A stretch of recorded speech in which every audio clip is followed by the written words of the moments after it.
সুপারি খেতে কার কার ভালো লাগে? আমার আব্বু যেহেতু পান খায় তাই আমাদের বাসায় অল টাইম হচ্ছে সুপারি থাকে। আর সুপারি আমি হচ্ছে মাঝে মাঝে এভাবে করে খাই। বাট মজার কথা কি জানো, আমি ভিডিওর মধ্যে সুপারিটা নিয়ে মুখে দিয়ে দিয়েছি খাওয়ার জন্য, বাট আমি যে রোজা আমার মনেই ছিল না। হঠাৎ করে আমার মনে পড়েছে, আল্লাহ আমি তো রোজা, তাড়াতাড়ি করে আমি সুপারিটা মুখ থেকে ফেলে দিয়েছি। রোজা রাখলে আসলে আমার এরকম হয়, মানে খেয়ে ফেলি হঠাৎ হঠাৎ, মানে মনের ভুলে। এইদিকে আমরা যে পতেঙ্গাতে গিয়েছিলাম, পতেঙ্গাতে যাওয়ার পর আমাদের ফেস পুরো পুড়ে গিয়েছিল রোদের তাপে। আর এই জন্য অর্ভি এখন দেখি প্রতিদিন এই জেলটা দিয়ে ওর ফেসটাকে পরিষ্কার করে। এই দেখেন জেলটা দিয়ে ও ফেসের মধ্যে ডলছে, আর কী পরিমাণ ময়লা উঠছে।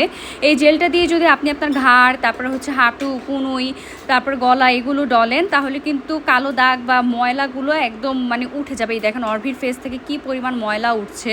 এই জেলটা এত পরিমাণে ভালো। এই দেখেন অর্ভি কিন্তু অর্ভির ফেসটাকে ক্লিনও করে আসছে। আর মাশাআল্লাহ কি সুন্দর কাজ করেছে, ফেসটা আগে থেকে একটু ব্রাইটও লাগছে। আমি ভাবছি আমিও এখন থেকে এটা আমার ফেসের মধ্যে অ্যাপ্লাই করব, কারণ পতেঙ্গায় গিয়ে আমার চেহারা পুরো পুড়ে গিয়েছে রোদের মধ্যে।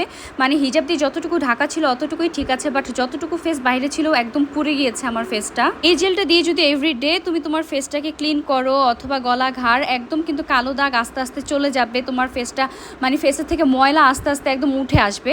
আর এইটা যদি অর্ডার করতে চাও, আমার পেজ সানজানাস অ্যাটায়ারে গিয়ে এক্ষুনি ইনবক্স করে অর্ডার করে নাও, অথবা স্ক্রিনে দেওয়া নাম্বারে হোয়াটসঅ্যাপ করে এখনই এই জেলটা অর্ডার করে নাও।